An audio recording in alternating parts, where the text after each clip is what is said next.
Hello everyone, this is Sakshi Vishnoi. Welcome to social school. तो इस particular video में हम लोग देखेंगे हमारी जो क्लास 11th इकोनॉमिक्स है, इसमें जो हमारी बुक है माइक्रो इकोनॉमिक्स, उसका जो चैप्टर नंबर 1 है दैट इज इंट्रोडक्शन, उसका फुल चैप्टर एक्सप्लेनेशन। मतलब कि इस पूरे वीडियो में हम लोग जो है इस चैप्टर को करने वाले हैं complete. Now students, as the name suggests introduction, तो बेसिकली आप लोगों को इंट्रोड्यूस करवाया जाएगा इकोनॉमिक्स से कि ये क्या होता है इन दिस चैप्टर। अभी तक आप लोगों ने जो भी इकोनॉमिक्स के बारे में पढ़ा है आपकी प्रीवियस क्लासेस में, वो बहुत ही विवुत से कि एक छोटे लेवल पर आप लोगों ने स्टडी की थी, ठीक है। बहुत ही इजी सा जो है आपने पढ़ा था। इजी अभी भी है, नो डाउट, बस उसे थोड़ा सा हमें समझना है। थोड़ी सी टेक्निकलिटी जो है वो इस पर्टिकुलर सब्जेक्ट में आप लोगों को देखने को मिलेगी। तो इस पर्टिकुलर चैप्टर में आप लोगों को इंट्रोड्यूस करवाया जाएगा विद इकोनॉमिक्स की एक्चुअली में इकोनॉमिक्स क्या होता है, उसे हम क्यों स्टडी कर रहे हैं, उसे कैसे किन जो है वेरियस वेज में स्टडी किया जाता है, इन सारी चीजों को जो है हम लोग इस पर्टिकुलर चैप्टर में पढ़ने वाले हैं। तो इसे स्टार्ट करने से पहले एक बार जो इसके जो वेरियस हमारे पास में टॉपिक्स हैं उन्हें देख लें कि किन किन टॉपिक्स को जो है हमें इस चैप्टर में करना है कवर। तो सबसे पहले आता है इकोनॉमी। अब देखो, आप लोगों ने वेरियस जो है ये टर्म्स सुने होंगे, कभी जो है इकोनॉमी बोला जाता है, कभी इकोनॉमिक्स बोला जाता है, राइट। कभी आपने सुना होगा इकोनॉमिस्ट भी आप लोगों ने सुना है, राइट। तो ये जो वेरियस टर्म्स है जो कि लगभग एक जैसे हैं बट ये अलग अलग जगह पर अलग अलग यूज किए जाते हैं, तो ऐसा क्यों और इनका क्या मतलब होता है, ठीक है। तो बेसिकली इस चीज को हम लोग देखेंगे। अगर देखा जाए तो इकोनॉमी और इकोनॉमिक्स में डिफरेंस होता है, ठीक है। दोनों में एक स्लाइट डिफरेंस है, जैसे आप लोग इस पर्टिकुलर चैप्टर के थ्रू समझोगे कि कब आपको इकोनॉमी बोलना है, कब आपको इकोनॉमिक्स बोलना है, ठीक है। एंड इकोनॉमिस्ट कौन है? तो वो पर्सन जो कि इकोनॉमी की स्टडी करता है, इकोनॉमिक्स की स्टडी करता है, उसे हम इकोनॉमिस्ट कहते हैं। All right, then we have some economic problems, ठीक है। अब देखो, किसी भी सब्जेक्ट को अगर आप पढ़ रहे हो तो उसके पीछे का कुछ रीजन होगा, ठीक है, क्यों पढ़ रहे हो। तो अगर हम इकोनॉमी को पढ़ रहे हैं, ठीक है, या अगर हम इकोनॉमी को जान रहे हैं या उसके बारे में हम कुछ इंफॉर्मेशन गेन कर रहे हैं, तो वो क्यों कर रहे हैं? क्योंकि कहीं ना कहीं जो हमारी लाइफ है वो उसी से क्या है, उसी से रिलेटेड है, ठीक है। तो इसलिए वहां पर क्या प्रॉब्लम्स अराइज हो रही है, क्यों प्रॉब्लम्स अराइज हो रही है, उन्हें कैसे सॉल्व करना है, इन सारी चीजों को जो है हम लोग देखने वाले हैं। Then we have some central problems of the economy, ठीक है। फिर आ जाता है आपका economics and branches of economics. Alright, then आपके पास में आते हैं कुछ पॉजिटिव एंड नॉर्मेटिव इकोनॉमिक्स। तो ये भी हम देखेंगे कि ये दोनों में क्या डिफरेंस है और इनका मतलब क्या होता है। Opportunity cost and production possibility curve. तो कुछ ये हमारे पास में 6-7 जो है टॉपिक्स हैं जो कि इस पर्टिकुलर चैप्टर में हमें कंप्लीट करने हैं। वन बाय वन जो है हम स्टार्ट करते हैं। सबसे पहले स्टार्ट करेंगे विद इकोनॉमी, ठीक है। Now basically what is economy? देखो, बहुत ही जो है इजी सा इसका मतलब है। इकोनॉमी, आप आपके आसपास में जो भी चीजें देख रहे हो ना, दैट इज ऑल इकोनॉमी। अब इसे एग्जाम्पल के थ्रू समझे तो क्या होगा ये। देखो, आपके पापा, आपकी मदर जो है कुछ काम करने जाते हैं। काम क्यों करते हैं वो लोग? ताकि वो जो है कुछ मनी अर्न कर सके, ठीक है। उनकी जो लिविंग है वो क्या कर सके, अर्न कर सके। बिकॉज वी नो कि अगर आपके पास में पैसा है तो ही आप चीजें खरीद सकते हो, ठीक है। ये वाला जो नोशन है कि हाँ पैसा ही सब कुछ नहीं होता है, तो ऑब्वियसली पैसा ही सब कुछ नहीं होता है, लेकिन जब आप इकोनॉमी पढ़ रहे हो तो आपके माइंड में एक चीज फिट कर लीजिएगा, दैट इज पैसा होना ही होना है, ठीक है। मतलब कि आप अगर इकोनॉमी पढ़ रहे हो तो वहां पे कहीं ना कहीं से रिलेट करके पैसा तो आएगा ही आएगा, ठीक है। अब वो कैसे आएगा, वो धीरे धीरे जब आप वेरियस जो है चीजें पढ़ते जाओगे आपको समझ में आ जाएगा। तो आपके जो है पेरेंट्स वर्क करने जा रहे हैं, क्यों वर्क कर रहे हैं वो? क्योंकि वर्क करने से वो अर्न कर सकेंगे, ठीक है। ऐसा नहीं है कि अगर हम वर्क नहीं करेंगे तो हमारे पास में अर्निंग होती रहेगी। If we want to earn, हमें वर्क करना पड़ेगा, ठीक है। तो अल्टीमेटली ये जो आप वेरियस काइंड ऑफ चीजें देखते हो, या कोई भी पर्सन अगर जो है उसकी जो लिविंग है वो अर्न कर रहा है या उसके लिए वो वर्क कर रहा है, तो दैट इज द इकोनॉमी, ठीक है। आपके घर पर जो है मेड आती है तो that is also an economy, ठीक है। उसे भी हम क्या बोलेंगे, उसे भी हम इकोनॉमी बोलेंगे। इकोनॉमी कभी भी जो है कोई प्लेस से स्पेसिफिक नहीं है कि अच्छा हमने कहीं पर मार्केट देखा तो वो इकोनॉमी है, या हम कोई फैक्ट्रीज देख रहे हैं तो वो इकोनॉमी है, ऐसा कुछ नहीं है। इकोनॉमी वो हर एक जगह है जहां पर आप ये देख रहे हो कि कोई पर्सन काम कर रहा है, और काम क्यों कर रहा है? ताकि वो अर्न कर सके। अर्न करना इज मेन मोटिव जब आप इकोनॉमी की बात कर रहे हो, ठीक है, ये याद रखना, इकोनॉमी को पैसे से जोड़ना है हमें, ठीक है। तो इकोनॉमी में जो है आपका क्या आएगा कि अर्न अ लिविंग, ऑलराइट। तो वो सारी एक्टिविटीज, वो सारा जो सिस्टम जिसमें ये सारी एक्टिविटीज हो रही हैं, जहां पर लोग काम कर रहे हैं ताकि वो अर्न कर सके, that is termed as economy, alright. I guess आप लोगों को क्लियर हो गया होगा इकोनॉमी का मतलब क्या होता है। बहुत ही सिंपल सा था। जो भी लोग, जो भी जहां पर भी आप ये देख रहे हो कि हाँ काम हो रहा है, और काम क्यों हो रहा है, ताकि वो जो पर्सन है वो अर्न कर सके, तो उसे हम क्या कहते हैं, उसे हम इकोनॉमी कहते हैं, ठीक है। तो अगर एक प्रॉपर अगर डेफिनेशन हम लोग देखना चाहें तो we will say that an economy is a system which provides people the means to work and earn a living, ठीक है। दो टर्म्स हम लोगों ने क्या देखे, वर्क और अर्न करना, alright. This is basically what economy is, ठीक है। तो आई गेस आज से आप लोगों को समझ में आ गया होगा कि इकोनॉमी का क्या मतलब है, और आज से जो है ये टर्म्स आप अपनी लाइफ में यूज करना स्टार्ट कर दो कि अच्छा दिस इज द इकोनॉमी, या ये इकोनॉमिक्स है। ओके, अभी जब आप आगे प्रॉब्लम्स पढ़ोगे तब आपको समझ में आएगा कि कैसे जो है आपको हर एक चीज को रिलेट करना है। देखो, किसी भी चीज को याद रखना है ना, तो उसको रिलेट करना सीख जाओ, ठीक है। अपनी डेली लाइफ से रिलेट करो, आप सारी चीजें अपने आप सीख जाओगे। अब देखो, जब भी हम स्टूडेंट्स इकोनॉमी की बात करते हैं ना, तो कुछ वाइटल प्रोसेसेस हैं, मतलब कि कुछ इंपॉर्टेंट प्रोसेसेस हैं जो हम लोग उसमें देखेंगे। अब ये प्रोसेसेस क्या है इकोनॉमी में, वो हम लोग समझते हैं। तो इकोनॉमी में जो भी पर्सन है, ऑलराइट, अगर मैं बोल रही हूँ कि अच्छा दिस इज इकोनॉमी, ऑलराइट, तो इसमें जितने भी लोग काम कर रहे हैं, जितने भी लोग इसके अंदर हैं, वो इन चार फंक्शंस में से कोई ना कोई फंक्शन परफॉर्म कर रहा होता है, ठीक है। अब वो क्या फंक्शंस हैं वो देखते हैं। So production, consumption, investment and exchange, ये जो सारे वर्ड्स है, ये आप लोगों ने आपकी जो लाइफ है, आपकी जो स्टडीज है, उसमें पहले भी सुना है, ठीक है। आप लोगों की प्रीवियस क्लासेस में भी सुना है, लेकिन इनका जो असली मतलब है वो आपको अब जो है समझ में आएगा जब आप आगे धीरे धीरे और भी जो है चैप्टर्स पढ़ते जाओगे तब, ठीक है। तो इन सारी चीजों से ही जो है हमारी इकोनॉमी बनती है, ऑलराइट। तो अगर हम बोल रहे हैं कि इकोनॉमी में कुछ भी वर्क करवाना है या ऐसा कुछ, तो उसमें क्या होना चाहिए, इन चारों में से कोई भी जो फंक्शन है वो परफॉर्म होना ही होना चाहिए। वी आर नॉट सेइंग कि एक पर्सन चारों फंक्शन जो है परफॉर्म करेगा, बट एक पर्सन इन चारों में से एटलीस्ट एक फंक्शन जो है वो परफॉर्म करेगा ही। That is production. हो सकता है कि वो क्या करे, हो सकता है वो प्रोडक्शन करे, ठीक है।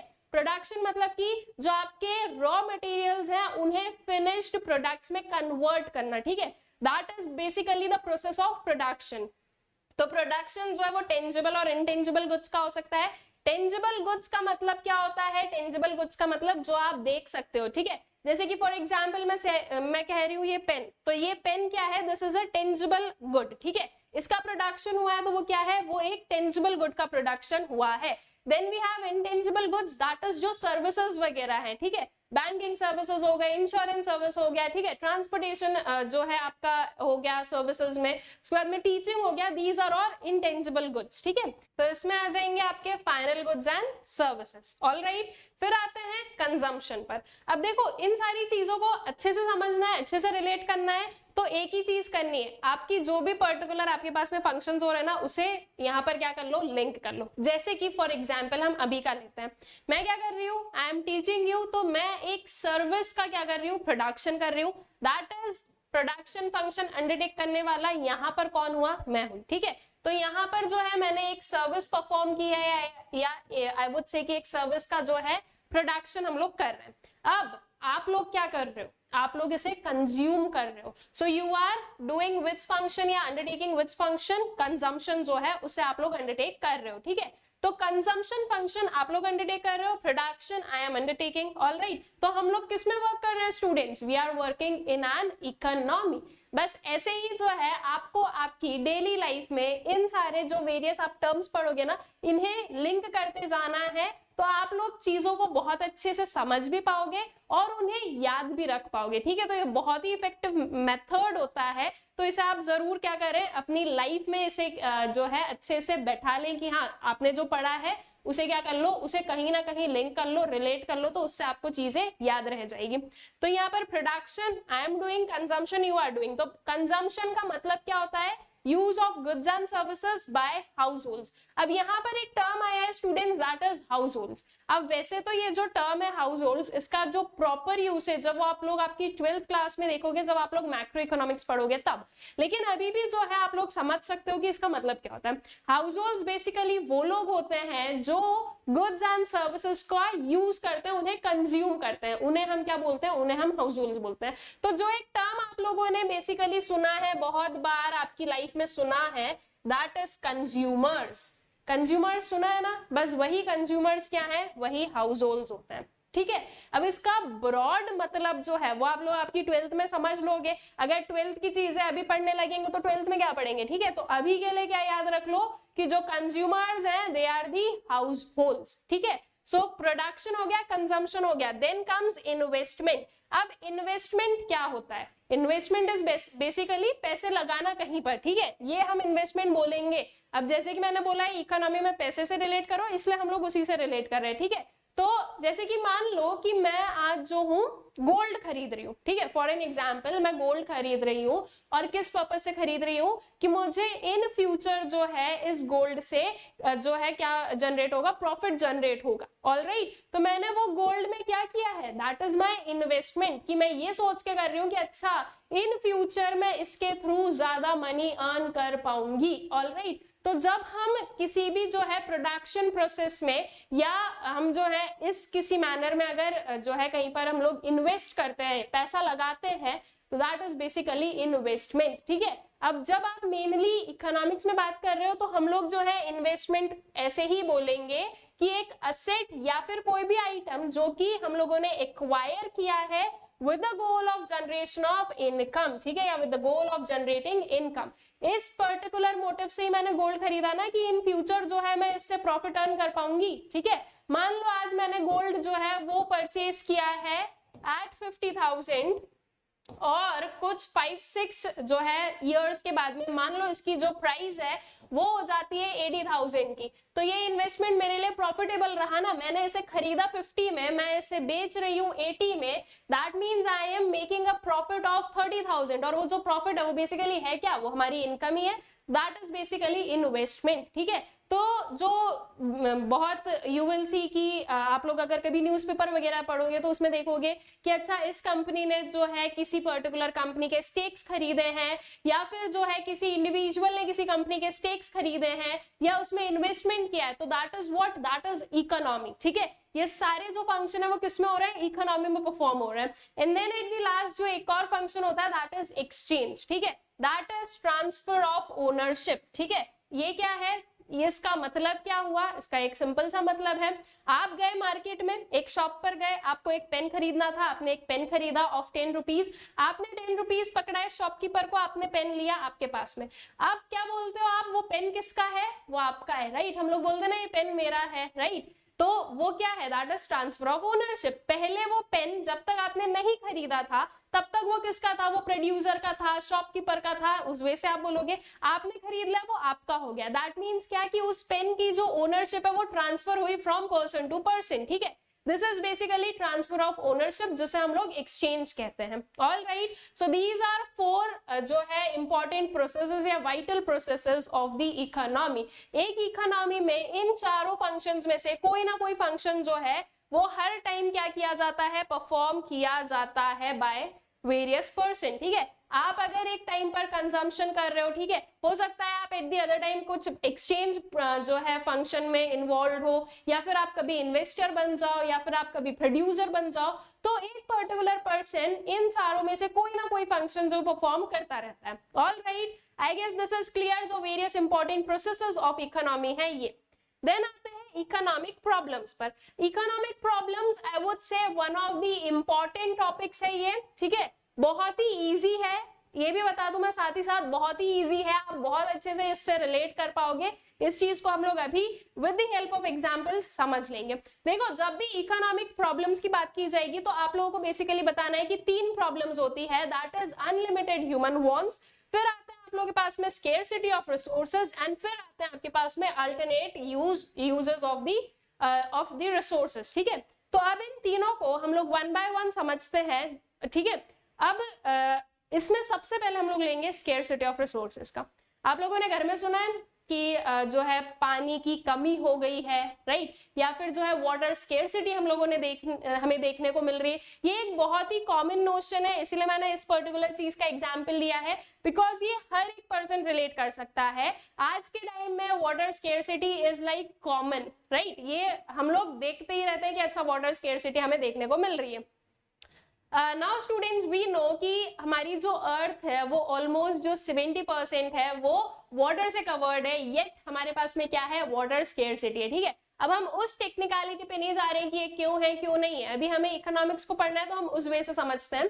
तो ये जो वाटर स्केर्सिटी है इसकी वजह से प्रॉब्लम क्या अराइज हो रही है, इसकी वजह से प्रॉब्लम ये अराइज हो रही है कि आप अपनी मर्जी से जो है वाटर का यूसेज नहीं कर पा रहे हो, आपको जहां पर वेस्ट करना है आप नहीं कर पा रहे हो, राइट। ये एक क्या है, ये इससे प्रॉब्लम रिलेटेड है ना। अब नहीं, मुझे तो जो है लाइक फॉर एन एग्जाम्पल मैं बोलूं कि मुझे तो जो है 2 बकेट ऑफ वाटर चाहिए नहाने के लिए, लेकिन बिकॉज ऑफ वाटर स्केर्सिटी मुझे 1 बकेट में क्या करना पड़ रहा है, 1 बकेट में ही जो है अपना ये जो फंक्शन है वो पूरा कंप्लीट करना पड़ रहा है, ठीक है। तो अल्टीमेटली वो क्या हुआ, वो मेरी जो इच्छा है, राइट, मेरा जो मन है उससे मुझे थोड़ा सा सेक्रीफाइस करना पड़ा, ऑल राइट। अब ये क्यों हुआ, क्योंकि मेरे वांट्स ऐसे हैं, ऑल राइट। अब हमें हमने पानी का एग्जाम्पल लिया है, पानी को ही लो, पानी हमें कितने यूजेस के लिए चाहिए, हमें नहाने के लिए चाहिए, हमें कपड़े धोने हैं, हमें जो है क्लीनिंग करनी है, खाना बनाना है, पीना भी है, तो इन सब में क्या चाहिए, इन सब में पानी चाहिए। लेकिन पानी कैसा है, स्केयर है,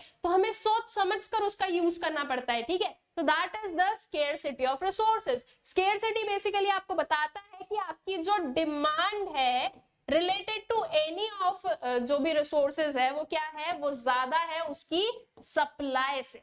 अब इसके अलावा दूसरा एग्जाम्पल लेते हैं, थोड़ा और अच्छा एग्जाम्पल लेते हैं। अभी at this particular point of your life आप लोगों को जो है पॉकेट मनीज मिलते होंगे, ठीक है। अभी जो है आप लोग अर्न नहीं कर रहे हो, अभी आप लोग बढ़िया पढ़ाई करते हो, ठीक है। तो अभी जो है आप लोगों को पॉकेट मनी मिलते हैं, किसी किसी को मिलते हैं, किसी किसी को नहीं मिलते हैं। अब किसी किसी का पॉकेट मनी का जो अमाउंट होता है that can go up to 5000, किसी किसी को 500 मिलता होगा, किसी को 100 मिलता होगा, किसी को नहीं मिलता होगा। पेरेंट्स बोलते होंगे बेटा आपको क्या खरीदना है आप हमें बता दो, हम जो है परचेज करवा के दे देंगे, ठीक है ना। हो आप लोग सब अपने अपने हिसाब से वो जो एग्जाम्पल, ये जो पर्टिकुलर एग्जाम्पल है इसे रिलेट करते जाना। अब जैसे कि फॉर एग्जाम्पल मैं एक अमाउंट ले लेती हूँ 1000 इज द अमाउंट जो कि आपको दिया जा रहा है एवरी मंथ, किस वे में, पॉकेट मनी के वे में। अब इस 1000 को आपको यूज करना है इन वेरियस वेज, और आपके पेरेंट्स ने बोल दिया कि इसके अलावा वो कोई भी काइंड ऑफ एक्सपेंडिचर नहीं इनकर करेंगे on you apart from this 1000। इसमें आपको बुक्स भी खरीदनी है, ठीक है। Let's take for an example, आपको बुक्स वगैरह खरीदनी है, आपको पेन भी खरीदना है, आपको प्रोजेक्ट मिला है तो उसकी फाइल्स वगैरह भी परचेज करनी है,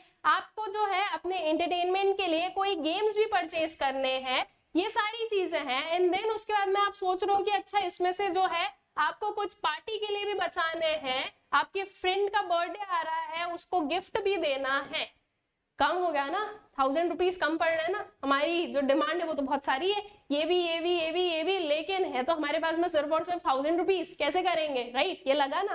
दैट इज व्हाट, स्केर्सिटी। आपकी डिमांड ज्यादा है और आपके पास में सप्लाई क्या है, आपके पास में सप्लाई कम है, ठीक है। आपकी डिमांड है कि यार पापा इसमें ना 1 0 और लगा देते तो मजा आ जाता, 10,000 हो जाता तो बढ़िया काम हो जाता है ना, तो अब पर वो नहीं है, राइट। तो आपकी डिमांड ज्यादा है, किससे, आपकी सप्लाई से, आपको जो सप्लाई मिल रही है। देन ये डिमांड क्यों आपको ज्यादा लग रही है, क्योंकि आपके जो वांट्स है वो कैसे हैं, अनलिमिटेड है। अब इसका एक सिंपल सा एग्जांपल लेते हैं, ठीक है। अब देखो आई गेस की स्केर्सिटी ऑफ रिसोर्सेज क्लियर हो गया, अनलिमिटेड वांट्स पर आते हैं। आज मान लो कि आपके पेरेंट्स ने बोला अच्छा ठीक है बेटा 1000 आपको कम लग रहा है ना, तो आप 1000 में जितना चीजें खरीद पा रहे हो खरीद लो, बाकी की हम आपको खरीदवा देंगे, ठीक है। तो आप खुश हो गए कि चलो बढ़िया है, अब जो है आप 1000 में आप जितनी चीजें परचेज कर पाओगे वो आप कर लोगे, बाकी मम्मी पापा करवा लेंगे, ठीक है। तो आपने जो है ये सारी चीजें, that is book, pen, file, games, ये सब कुछ जो है ये सब कुछ आपने परचेज कर लिया विद दिस 1000 रुपीज।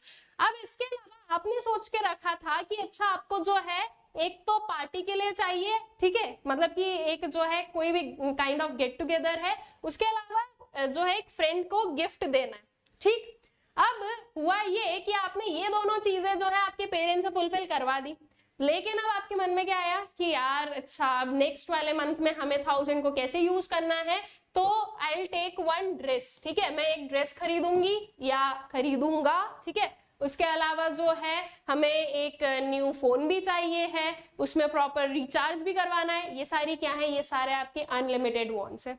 ऑलराइट, अब जैसे कि फॉर एग्जाम्पल आपको यूजुअली क्या होता है दिवाली टाइम्स में जो है, ये एक इंडियन कल्चर में बसा हुआ है कि दिवाली टाइम्स में जो है नए कपड़े हम खरीदते हैं, नए कपड़े खरीद ले दिवाली के टाइम पर, लेकिन आफ्टर दैट नेक्स्ट मंथ में हमें लग रहा है कि यार मुझे वो भी चाहिए, राइट। आप गए थे जीन्स लेने, आपने जीन्स खरीदी, लेकिन आपको लग रहा है मुझे अब वो नेक्स्ट टाइम ये पर्टिकुलर टॉप चाहिए या ये शर्ट चाहिए। तो आपके वांट्स कैसे अनलिमिटेड हैं, दे आर नेवर एंडिंग, वो कभी खत्म ही नहीं होते। हमारा एक वांट कंप्लीट होता है और दूसरा वांट क्या होता है, दूसरा वांट जनरेट हो जाता है, ठीक है। और ये ऑटोमेटिक है, या आप आपके खुद के ऊपर अप्लाई कर देखो कि अगर आप ये क्वेश्चन खुद से पूछोगे आज कि क्या आप फुली सेटिस्फाइड हो, क्या आपके सारे वांट्स जो हैं वो फुलफिल हो चुके हैं, तो will get an answer no, ठीक है। This I can tell you no. कुछ वो लेजेंड्स होंगे जो बोलेंगे नहीं नहीं मैडम हमारे वांट सारे कंप्लीट है। तो डियर आप थोड़े दिन में देखना, आज का छोड़ो, कल परसों नरसों में देखना, यू विल हैव कि अच्छा मुझे ये पर्टिकुलर चीज खरीदनी है, ठीक है, या मुझे ये चाहिए। तो दैट इज कि आपके वांट्स कैसे अनलिमिटेड है। और अनलिमिटेड वांट्स और स्केर्सिटी ऑफ रिसोर्सेज जो है ये दोनों मिलकर जो है एक बिग प्रॉब्लम अराइज करते हैं, ठीक है। अगर मान लो आपके पास में स्केर्सिटी ऑफ रिसोर्सेज नहीं होती तो आप आपके वांट्स को बहुत ही अच्छे से फुलफिल कर पाते, ठीक है। अगर मान लो आपके पास में 1000 रुपीज का कंस्ट्रेंट नहीं होता, आपके पेरेंट्स बोल देते कि बेटा जाओ उड़ाओ जितने उड़ाने हैं, 10,000 20,000 30,000 1 लाख जितना उड़ाना है उड़ा लो, तो आपको कोई प्रॉब्लम होती क्या, नहीं होती। तो प्रॉब्लम क्यों अराइज हो रही है, प्रॉब्लम अराइज हो रही है क्योंकि आपके पास में रिसोर्स कैसे है, स्केयर है।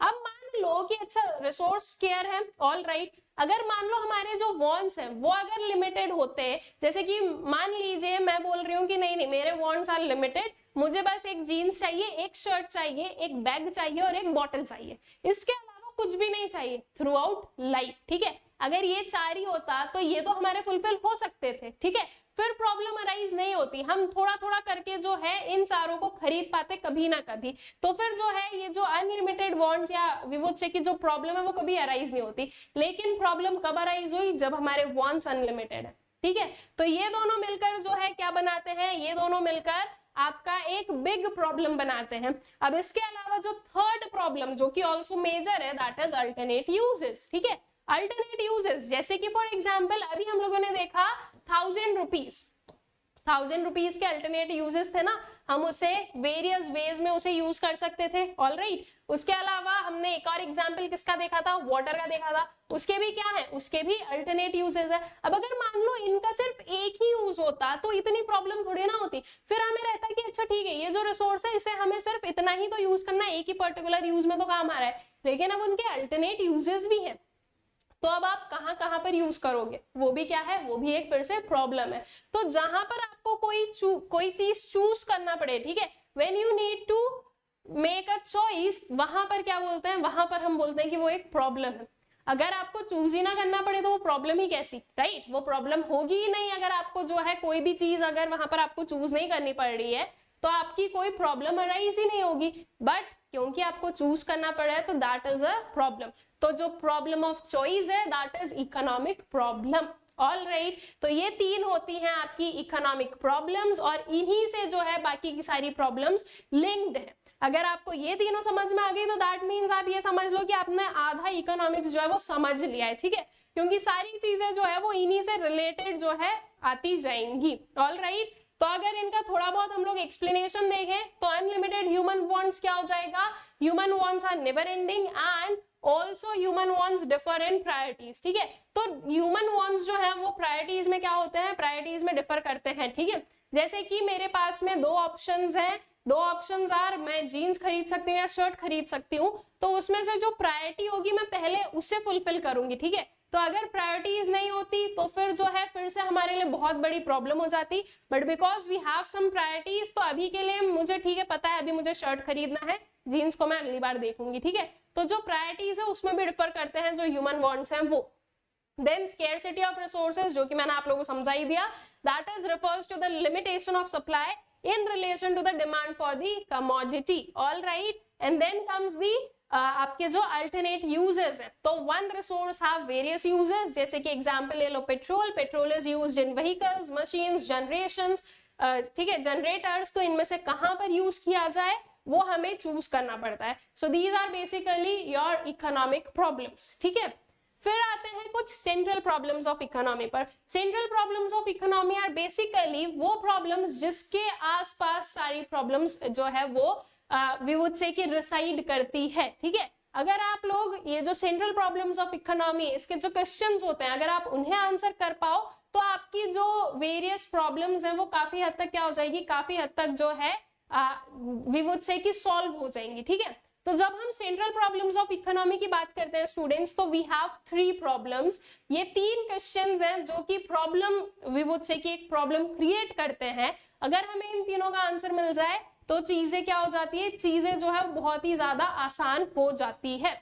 So problems arising in the economic activities due to limited resources having alternative uses and unlimited wants। ये जो 3 words है ना आपके unlimited human wants, limited resources या फिर स्केर्सिटी ऑफ रिसोर्सेज, और ये जो आपके स्केयर रिसोर्सेज हैं इनके अल्टरनेट यूज होना, इन 3 वर्ड्स को आप आपके माइंड में अच्छे से बैठा लो। ये तीनों वर्ड से जो है आपका आधा economics, I am saying this here कि आपका आधा इकोनॉमिक्स जो है वो इन 3 वर्ड से गाइडेड है, ठीक है। तो इकोनॉमिक्स की आपको अगर डेफिनेशन लिखनी है तो आप इन 3 वर्ड्स को यूज करोगे। कुछ नहीं समझ में आ रहा है तो कहीं ना कहीं इन तीनों वर्ड्स को मिला जुला कर आप कोई ना कोई बढ़िया सा आंसर लिख पाओगे, ठीक है। तो इन तीनों टर्म्स को अच्छे से जो है आपके माइंड में फिट कर लीजिए। Then central problems of economy are basically what to produce, how to produce and for whom to produce, ठीक है। so these are what, these are your economic problems, ठीक है। अब वन बाय वन जो है हम इन्हें समझते हैं कि ये प्रॉब्लम्स क्या हैं। सो व्हाट टू प्रोड्यूस, जैसे कि उसका नाम बता रहा है, व्हाट टू प्रोड्यूस, क्या प्रोड्यूस करना है, ठीक है। अब क्या प्रोड्यूस करना है, क्यों सोचना पड़ रहा है, बिकॉज देखो वेरियस काइंड ऑफ गुड्स होते हैं, ठीक। आप जो है मशीनरीज बना रहे हो, आप कंज्यूमर गुड्स बना रहे हो, कंज्यूमर गुड्स में भी वेरियस टाइप्स ऑफ गुड्स हैं। तो क्या बनाना है सबसे पहले वो सोचना पड़ेगा। जैसे कि मान लो अगर आप जो है आज सोचो कि नहीं मैं कोई मैन्युफैक्चरर बनूंगा या बनूंगी, तो आपको सबसे पहले किस पर्टिकुलर चीज का आंसर देना है कि आप क्या मैन्युफैक्चर करने वाले हो, आप क्या प्रोड्यूस करने वाले हो, ठीक है। बिकॉज सारी चीजें वहीं से तो स्टार्ट हो रही है। आप प्रोडक्शन करोगे तो किस चीज का करोगे, किसे डिस्ट्रीब्यूट करोगे, ये सारी चीजें आप लोगों को देखनी पड़ेगी। तो what to produce, what kind of good to produce, और आप उसे कितनी क्वांटिटी में प्रोड्यूस करने वाले हो, दिस इज बेसिकली हमारी जो प्रॉब्लम होती है, that is what to produce वाली। So this problem involves selection of goods and services to be produced and the quantity to be produced of each selected commodity। What to produce में 2 questions को याद रखना है students आपको। First one is what possible commodities to be produced, ठीक है, किस type की जो है कमोडिटी का प्रोडक्शन आप करोगे, that is type of goods to be produce, ठीक है। या फिर इसके अलावा, नॉट या फिर आई वुड से, बट इसके साथ साथ में आपने सोच लिया कि अच्छा ठीक है, आपने बोला कि नहीं मैंने सोच लिया है अब जो है मैं कोल्ड ड्रिंक्स का जो है प्रोडक्शन करूंगा, ऑलराइट। आपने बोला कि नहीं मैंने देखा है कि इस पर्टिकुलर काइंड की जो है कोल्ड ड्रिंक अवेलेबल नहीं है मार्केट में, तो अब मैं इसका प्रोडक्शन करूंगा, ठीक है। आपने बोल दिया इस चीज को, लेकिन आप कितनी क्वांटिटी में प्रोड्यूस करोगे वो भी तो आपको देखना है ना। ऐसा थोड़ी नहीं कि आपकी ऑडियंस मान लो 10 लोगों की है और आप प्रोड्यूस करने जा रहे हो उसे 100 यूनिट्स का, ठीक है। तो कितनी जो है क्वांटिटी में आप उसे प्रोड्यूस करोगे वो भी आपको समझना पड़ेगा। तो how much to produce, alright. ये 2 क्वेश्चंस का आपको आंसर देना है under the problem what to produce, alright. अगर आपने इन 2 क्वेश्चंस का आंसर दे दिया तो एक चीज तो आपकी क्लियर आउट हो गई कि ठीक है आपको प्रोडक्शन किस चीज का करना है। और ये जो प्रॉब्लम है स्टूडेंट्स ये अराइज क्यों होती है, इसके पीछे का रीजन क्या है, तो सिंपल सा रीजन है, that is there are various kinds of goods, ठीक है। जैसे कि आप अगर इन फाइनल गुड्स को ही देखो तो इनका वेरियस डिवीजन है। आपके पास में कैपिटल गुड्स हैं, आपके पास में कंज्यूमर गुड्स हैं, कंज्यूमर गुड्स और फर्दर डिवाइडेड है, durable goods, non durable goods. इसे अगर मैं और कैटेगरीज में डिवाइड करूं तो वो आ जाएगा आपका सेमी ड्यूरेबल गुड्स, ठीक है।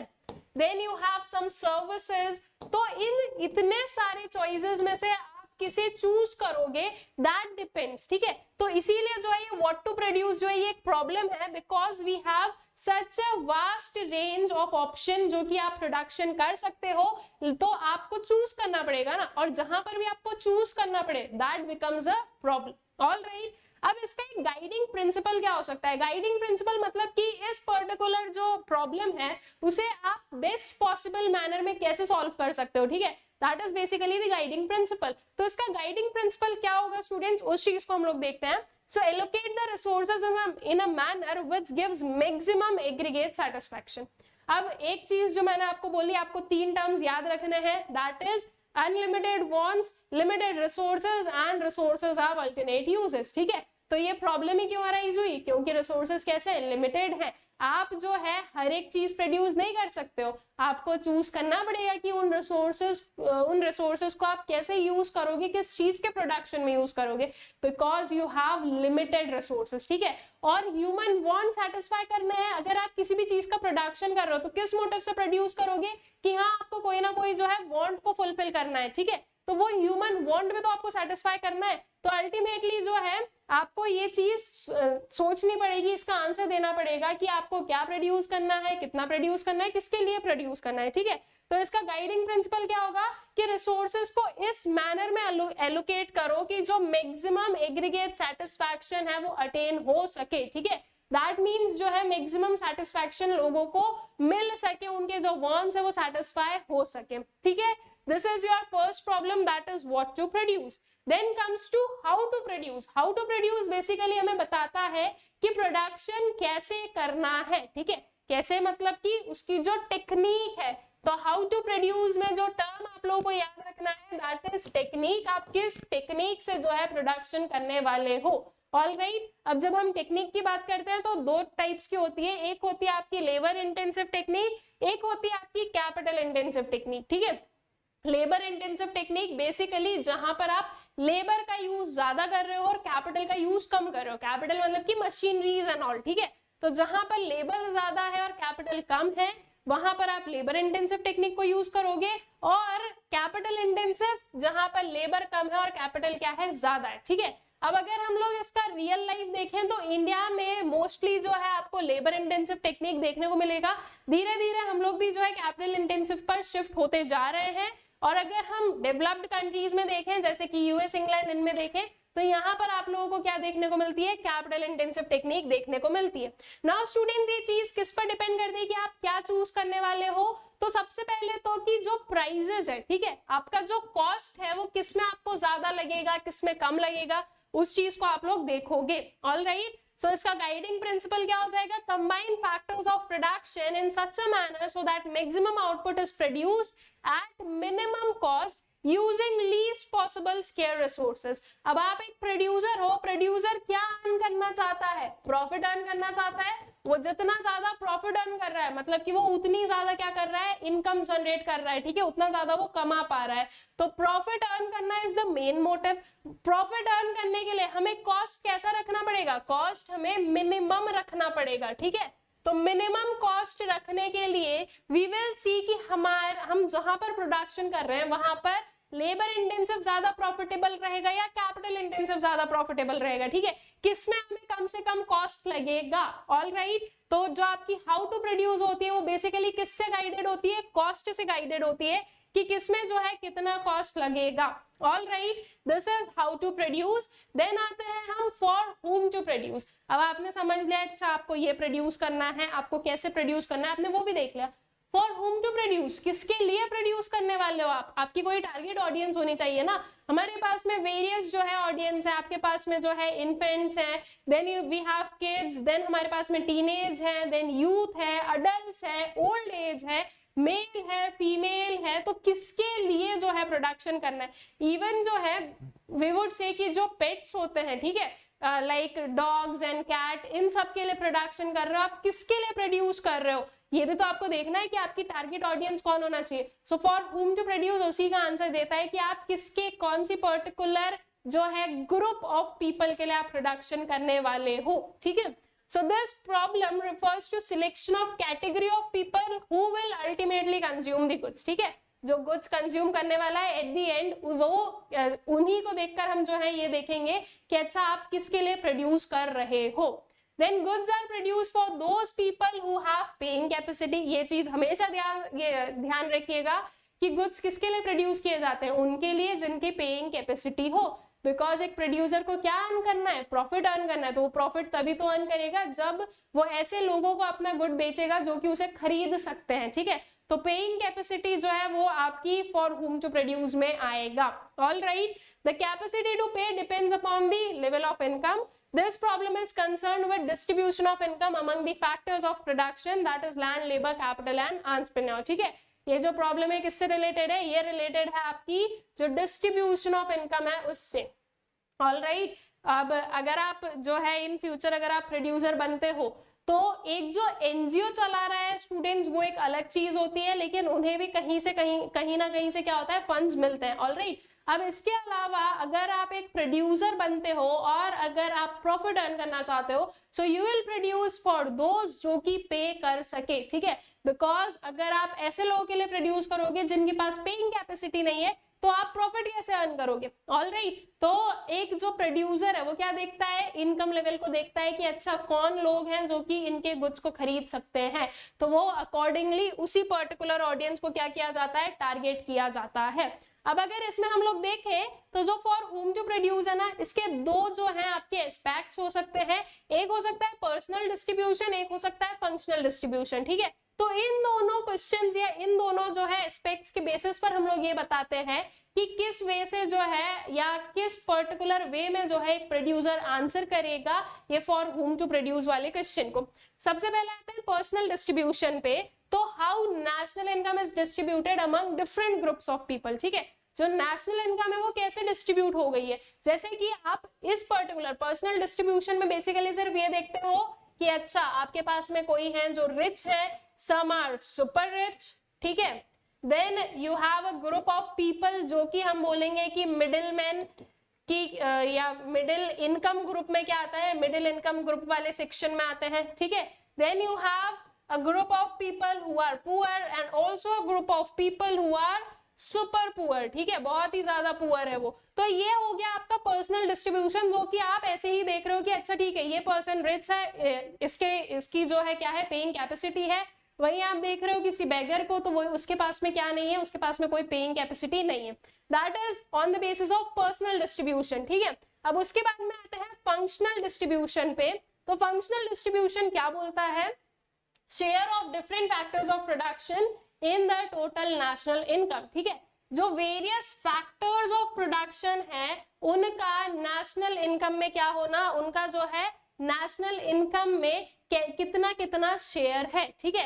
दैट इज जैसे कि हम लोग देखें कि शेयर अगर मैं बोलूं तो जैसे कि फार्मर्स है, वी नो कि हमारी जो इकोनॉमी है उसमें सबसे ज्यादा हमें जो परसेंटेज ऑफ पॉपुलेशन है वो फार्मिंग में क्या दिखती है, फार्मिंग में एनरोल दिखती है, लेकिन इनका जो जीडीपी में शेयर है दैट इज लीस्ट।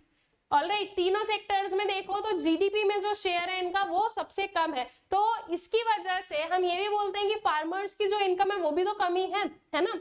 तो ultimately this is the functional distribution. तो आपको इस चीज को देखना है कि आप फंक्शनल डिस्ट्रीब्यूशन के बेसिस पर जो है फॉर हुम टू प्रोड्यूस को आंसर करने वाले हो या पर्सनल डिस्ट्रीब्यूशन के बेसिस पर जो है फॉर होम टू प्रोड्यूस को आंसर करने वाले हो।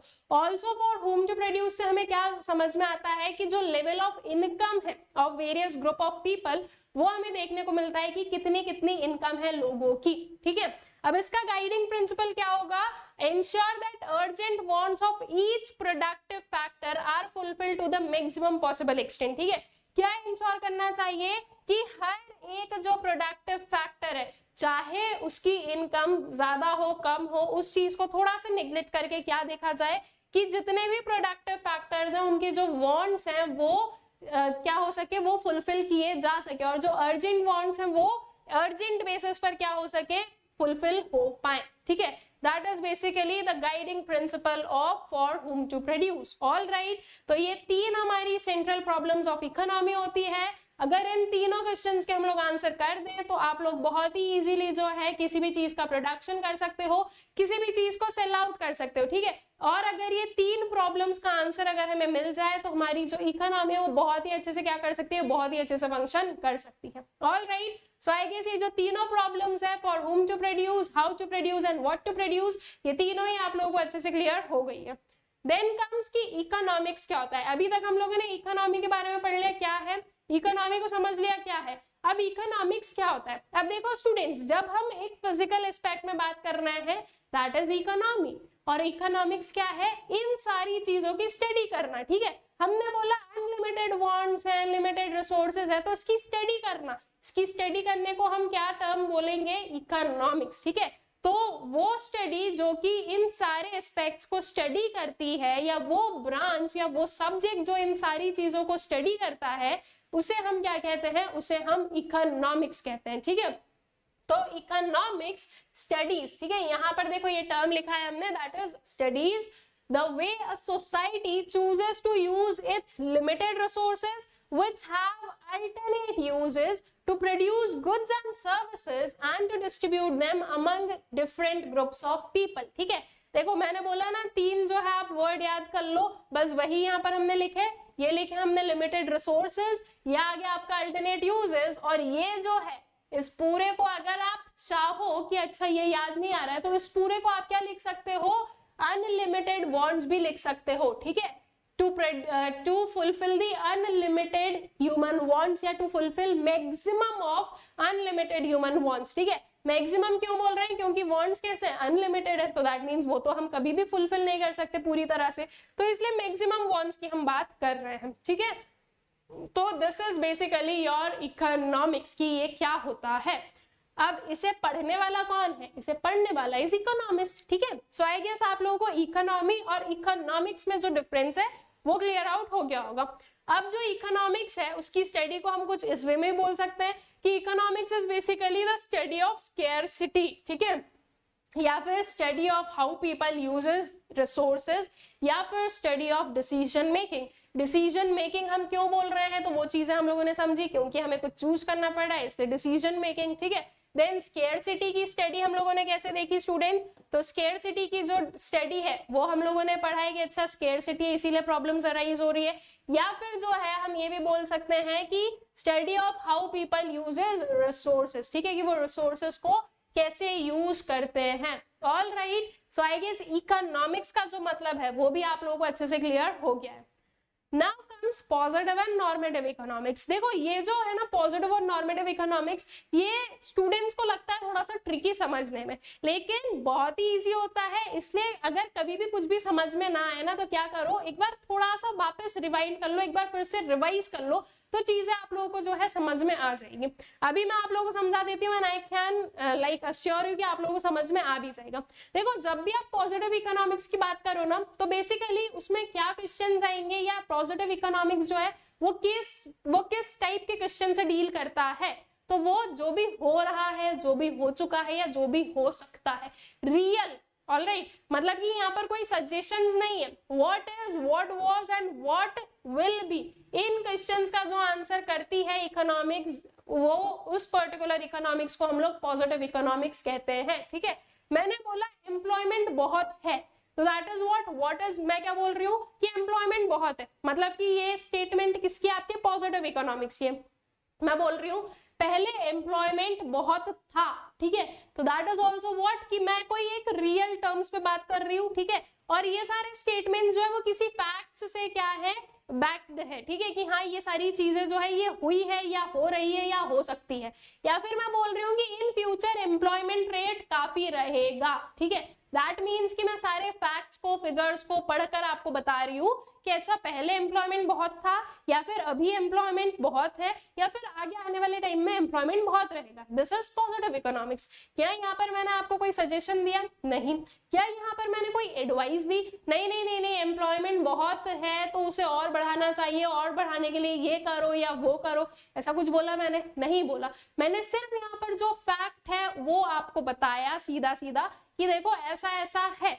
This is what, this is positive economics, ठीक है। So positive economics deals with what are the economic problems and how are they actually solved. ठीक है, अब यहाँ पर मैंने एम्प्लॉयमेंट आपको सिर्फ एज एन एग्जाम्पल दे दिया, एम्प्लॉयमेंट बहुत है तो कोई प्रॉब्लम ही नहीं है, लेकिन यहीं पर मैं बोलूं कि अनएम्प्लॉयमेंट रेट जो है वो इंक्रीज हो रहा है। ठीक है, तो क्या अनएम्प्लॉयमेंट एक प्रॉब्लम है? यस, बिल्कुल ही एक प्रॉब्लम है, राइट।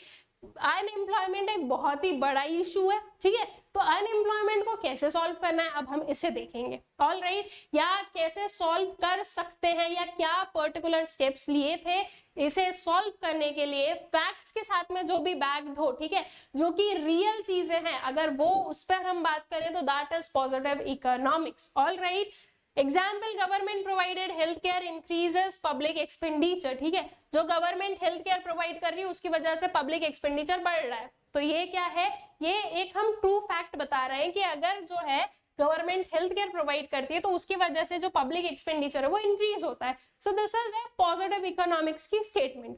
अब इसी के साथ में जब आप एक नॉर्मेटिव इकोनॉमिक्स को समझोगे ना तो आपको चीजें और ज्यादा क्लियर होगी कि पॉजिटिव क्या बोलना चाह रहा है। ठीक है, जब हम नॉर्मेटिव की बात करते हैं स्टूडेंट्स तो ये बताता है कि क्या होना चाहिए। ठीक है, क्या होना चाहिए था, फ्यूचर में क्या होना चाहिए, ये जो चाहिए जहां पर वर्ड आ गया, जहां पर कोई सजेशन वाली बात आ गई, कोई एडवाइस वाली बात आ गई, that is what, that is normative economics. मैंने बोला जैसे कि पॉजिटिव में मैंने बोला कि अनएम्प्लॉयमेंट रेट बहुत है।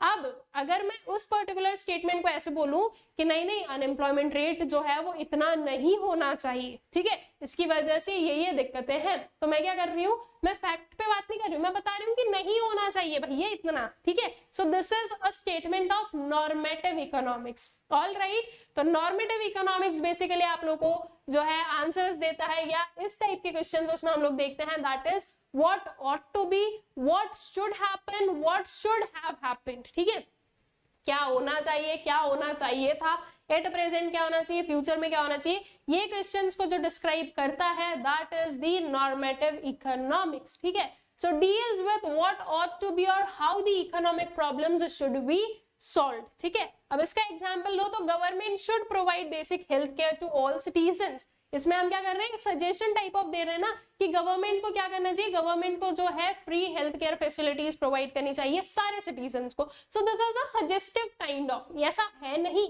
हम बोल रहे हैं कि ऐसा होना चाहिए। ऑल राइट, तो आई गेस ये क्लियर हो गया आप लोगों को पॉजिटिव एंड नॉर्मेटिव इकोनॉमिक्स। जहां पर भी आप लोग बात करो कि अच्छा ऐसा होना चाहिए ऐसा कुछ, तो वो आपका पॉजिटिव में या ऐसा होना चाहिए वो आपका नॉर्मेटिव में आ जाएगा, सॉरी, एंड ये हो रहा है that is positive. All right, I guess this is clear. फिर आते हैं माइक्रो एंड मैक्रो इकोनॉमिक्स पर। अब देखो माइक्रो इकोनॉमिक्स आपकी बुक है, macro economics is a subject which you will be going to study in your class 12। ठीक है, लेकिन इसका बस एक शॉर्ट में समझ लेंगे हम लोग कि ये दोनों होता क्या है। मैक्रो इकोनॉमिक्स सबसे पहले अगर हम लोग देखें तो देखो अगर आप दोनों की जो स्पेलिंग है उसे देखोगे तो सिर्फ एक टर्म का डिफरेंस है, दैट इज यहाँ पर क्या है, यहाँ पर है आपके पास में, यहाँ पर है आपके पास में ए, ऑलराइट, एम ए है, और यहाँ पर है आपके पास में आई। ठीक है, मैक्रो और माइक्रो में ए और आई इसका डिफरेंस है बस, तो बस इसका जो मतलब है ना उसका भी यही डिफरेंस होता है। मैक्रो का जो ए है स्टूडेंट्स उसका मतलब होता है एग्रीगेट। ऑलराइट, मैक्रो का जो ए है that stands for what, that stands for aggregate. और वहीं अगर हम लोग बात करें माइक्रो, माइक्रो का जो आई है that stands for what, that stands for individual। तो जब आप लोग इंडिविजुअल लेवल पर स्टडी करते हो उसे हम माइक्रो बोलते हैं, और जब आप लोग एग्रीगेट लेवल पर स्टडी करते हो तो उसे हम लोग क्या बोलते हैं, उसे हम लोग मैक्रो बोलते हैं। ठीक है, तो जैसे कि मान लो मैं स्टडी कर रही हूँ, आपकी डिमांड क्या है, आप एक कोई प्रोड्यूसर है वो कितनी सप्लाई कर रहा है, तो ये इंडिविजुअल लेवल पर हम लोग स्टडी कर रहे हैं, वो हो गया आपकी माइक्रो इकोनॉमिक स्टडी। और अगर मैं बोल रही हूँ कि ओवरऑल सारे प्रोड्यूसर्स का अगर हम लोग प्रोडक्शन मिलाए तो पूरा प्रोडक्शन कितना आ रहा है, उसके बाद में अगर हम लोग बोलें कि जो है सारे कंज्यूमर्स कितनी डिमांड कर रहे हैं, तो दैट इज व्हाट, कि हम एक एग्रीगेट एक टोटल लेवल पर बात कर रहे हैं, तो वो होता है आपका मैक्रो इकोनॉमिक्स। ठीक है, यही डिफरेंस होता है आपके माइक्रो इकोनॉमिक्स और मैक्रो इकोनॉमिक्स में। तो माइक्रो इकोनॉमिक्स में तो क्या क्या वेरियस चीजें हैं वो हम लोग पूरा जो है चैप्टर बाय चैप्टर इस पर्टिकुलर जो आपका सब्जेक्ट है इसके अंदर पढ़ते जाएंगे, और बाकी मैक्रो में क्या क्या है ये चीजें हम लोग कब पढ़ लेंगे, अपनी नेक्स्ट वाली क्लास में। ठीक है, तो तो उसे हम लोग तभी के लिए छोड़ के रख रहे हैं, अभी हम लोग उसे डील नहीं करेंगे। मैक्रो इकोनॉमिक्स की बात की जाए तो it is that part of economic theory which studies the behaviour of aggregates of the economy as a whole. ठीक है, किस में बात कर रहे हैं हम लोग, एक होल में बात कर रहे हैं, मतलब कि सारी जो है उन्हें एक यूनिट मानकर जब हम लोग स्टडी करेंगे तो उसे हम बोलेंगे macro economic study. derived from Greek word macros which means large। ठीक है, लार्ज लेवल पर जब स्टडी हो रही है तो वो होगा आपका मैक्रो इकोनॉमिक्स। देन अगर इसका एग्जांपल लो तो नेशनल इनकम हो गया, एग्रीगेट आउटपुट हो गया। ठीक है, माइक्रो में अगर हम लोग आ जाए तो it is that part of economic theory which studies the behaviour of individual unit of an economy. ठीक है, इंडिविजुअल यूनिट की जब स्टडी हो रही है तो that is termed as micro economics and derived from Greek word micros which means small। ठीक है, स्मॉल लेवल्स पर जब आप लोग स्टडी करते हो तो that is termed as micro economics. अगर इसका एग्जांपल देखें तो इंडिविजुअल इनकम हो गया, इंडिविजुअल आउटपुट हो गया। This is basically your macro economics and micro economics का मतलब और उनके बीच का आई गेस डिफरेंस भी जो है आप लोगों को क्लियर आउट हो गया होगा। ठीक है, then comes our next topic that is opportunity cost. अब अपॉर्चुनिटी कॉस्ट जो है वो थोड़ा सा अभी तक जो हम लोगों ने पढ़ा है उससे थोड़ा सा डिफरेंट हो गया है। अभी तक जितनी चीजें पढ़ी है आई गेस वो क्लियर है। अब हम लोग जो ये इसका वी वुड से कि इस पर्टिकुलर चैप्टर का एक जो सेकंड पार्ट है जिसमें कि हम लोग अपना opportunity cost, production possibility curve, ये सारी चीजें देखेंगे, उसे स्टार्ट करते हैं। ठीक है, starting with opportunity cost. The cost of next best alternative foregone. ठीक है, अब अपॉर्चुनिटी कॉस्ट क्या होता है, देखो हमारे पास में जो है दो तीन चीजें हैं, दो तीन अल्टरनेटिव चीजें हैं। ठीक है, now we need to choose one. Alright, जैसे कि फॉर एग्जाम्पल आप लोग आपके करियर में देखो, जैसे कि आप लोगों के पास में वेरियस जो है ऑप्शंस हैं, आप लोग जो है सिविल सर्विसेज के लिए जो है प्रिपरेशन कर सकते हो, आप कोई बिजनेसमैन बन सकते हो। ठीक है, बिजनेसमैन, बिजनेस वुमेन, कुछ भी। देन उसके बाद में you can go for MBA या फिर you can go for any other field. ठीक है, तो अब इसमें से आप लोग कुछ एक चूज कर रहे हो, एक चीज को चूज करने के पीछे आप दूसरी चीजें क्या कर रहे हो, छोड़ रहे हो। तो जो आप छोड़ रहे हो ना that is your opportunity cost. और छोड़ने में जो बेस्ट, नेक्स्ट बेस्ट जो अल्टरनेटिव होता है, ठीक है, जो चीजें आप छोड़ रहे हो उसमें से जो बेस्ट वन होगा दैट इज एक्चुअली या फिर एग्जैक्टली हम अगर बोले तो उसे हम alternative cost, sorry opportunity cost कहते हैं। ठीक है, so opportunity cost is the cost of next best alternative foregone. इसे कुछ और जो है अगर सिंपल मैनर में हम लोग ले तो जैसे कि मान लो आपकी जो है जॉब लग गई। ठीक है, आपकी पढ़ाई हो गई, आपकी जॉब लग गई, you have 3 options A, B and C। ठीक है, आपके पास में 3 ऑप्शंस हैं। A में आपको बोला जा रहा है कि आपकी जो सैलरी है दैट वुड बी जो है 1 लाख रुपीज, लेकिन A की जो लोकेशन है वो है 200 या वी वुड से कि 500 kilometres apart from your home. ठीक है, आपका जो नेटिव प्लेस, आपका जो घर है वहां से 500 किलोमीटर दूर पर आपको किसी जगह पर जाकर रहना है और वहां पर आपकी जो सैलरी है दैट इज 1 लाख रुपीज। ठीक है, आपके पास में एक ऑप्शन भी है जिसमें आपको बोला जा रहा है कि इसमें आपको मिलेगा 50,000 रुपीज और लेट्स से 70,000 कर देते हैं इसे हम। 70,000 रुपीज आपकी पर मंथ की सैलरी होगी एंड आपकी जो वर्किंग रहेगी वो होगी आपकी घर से। ठीक है, लेट्स से कि वर्क फ्रॉम होम वाला कंसेप्ट यहाँ पर है। एक और ऑप्शन है आपके पास में C ऑप्शन, और C ऑप्शन में आपको बोला जा रहा है 50,000 रुपीज का। ठीक है, पर मंथ की सैलरी। अब आपने बोला कि चलो यार C को तो अभी छोड़ते हैं क्योंकि C से ज्यादा अच्छे ऑप्शंस, दो जो है ज्यादा अच्छे ऑप्शंस हमारे पास में अवेलेबल है। अब आपने बोला कि आपके पास में जो है A में आपको 1 लाख रुपीज तो मिलेंगे, लेकिन आपको 500 किलोमीटर दूर जाकर रहना भी है, फिर वहां का जो भी खर्चा होगा, वहां के जो भी एक्सपेंसेस होंगे वो उसके अपार्ट घर से इतना दूर रहना पड़ेगा। तो आपने बोला कि चलो छोड़ो, हम जो है B ऑप्शन को चूज करते हैं। यहाँ पर हमें कंपैरेटिवली 30,000 रुपीज कम मिल रहा है, लेकिन हम जो है अपने घर पर रहेंगे। ठीक है, तो ये जो अदर एक्सपेंसेस है वो भी कम रहेंगे, ऑल्सो हम लोग घर वालों के साथ में रह पाएंगे। ठीक है, घर से दूर जाने का मन नहीं है, तो आपने जो है बी ऑप्शन को चूज किया। अब बी ऑप्शन को चूज करने के लिए आपने छोड़ा किसे, आपने छोड़ा ए और सी को। लेकिन ए और सी में से जो बेस्ट अल्टरनेटिव है कि अगर बी नहीं तो आप किसको चूज करते, तो आप ए को चूज करते। तो इस पर्टिकुलर कंडीशन में ये जो ए है that is your opportunity cost, ठीक है। तो जो भी नेक्स्ट बेस्ट अल्टरनेटिव हम लोग फॉरगो कर रहे हैं वो होता है हमारा opportunity cost. All right, I guess clear हो गया है आप लोगों को अपॉर्चुनिटी कॉस्ट क्या होता है, ठीक है। देन इसके बाद में जो कुछ और थोड़े थोड़े छोटे छोटे कंसेप्ट है वो हम लोग देखेंगे। अपॉर्चुनिटी कॉस्ट को कुछ आप एक और जो है ये एक एग्जाम्पल से ले सकते हो कि हमारी जो आज की चॉइस है that is buying $7 strawberry smoothie, ठीक है। हम जो है एक $7 की स्ट्रॉबेरी स्मूथी खरीद रहे हैं। अगर ये नहीं तो हम जो है हमारी जो नेक्स्ट बेस्ट अल्टरनेटिव होगा दैट वुड बी दिस, ठीक है। हम जो है $7 जो है वो कुछ इस वे में स्पेंड कर सकते हैं इनमें से किसी में, या फिर जो है हम $7 को सेव कर सकते हैं जिससे कि हम ये कुछ भी पर्टिकुलर चीजें कर सकते हैं। तो इनमें से जो हम चीजें छोड़ रहे हैं that is your opportunity cost. All right, then आते हैं मार्जिनल अपॉर्चुनिटी कॉस्ट पर। देखो अपॉर्चुनिटी कॉस्ट हम लोगों ने समझ ली है, अब मार्जिनल अपॉर्चुनिटी कॉस्ट क्या होती है उस चीज को समझते हैं। So it refers to the number of units of a commodity sacrificed to gain one additional unit of another commodity. अब जब भी आप मार्जिनल अपॉर्चुनिटी कॉस्ट, अभी आगे हमारे पास में एमआरटी आएगा, ठीक है, उसके बाद में हम लोग प्रोडक्शन पॉसिबिलिटी कर्व पढ़ेंगे। तो इनमें आप लोगों को कुछ जो बेसिक कंसेप्ट है वो याद रखना है।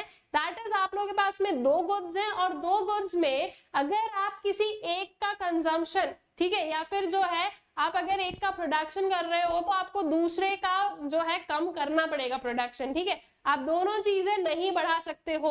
अगर आपको कुछ गेन करना है तो आपको दूसरी चीज सेक्रीफाइस करनी पड़ेगी। All right, this is the concept of marginal opportunity cost. तो मार्जिनल अपॉर्चुनिटी कॉस्ट बेसिकली आपको यही बताता है कि आप कितने नंबर ऑफ यूनिट सेक्रीफाइस कर रहे हो to gain one additional unit of another commodity.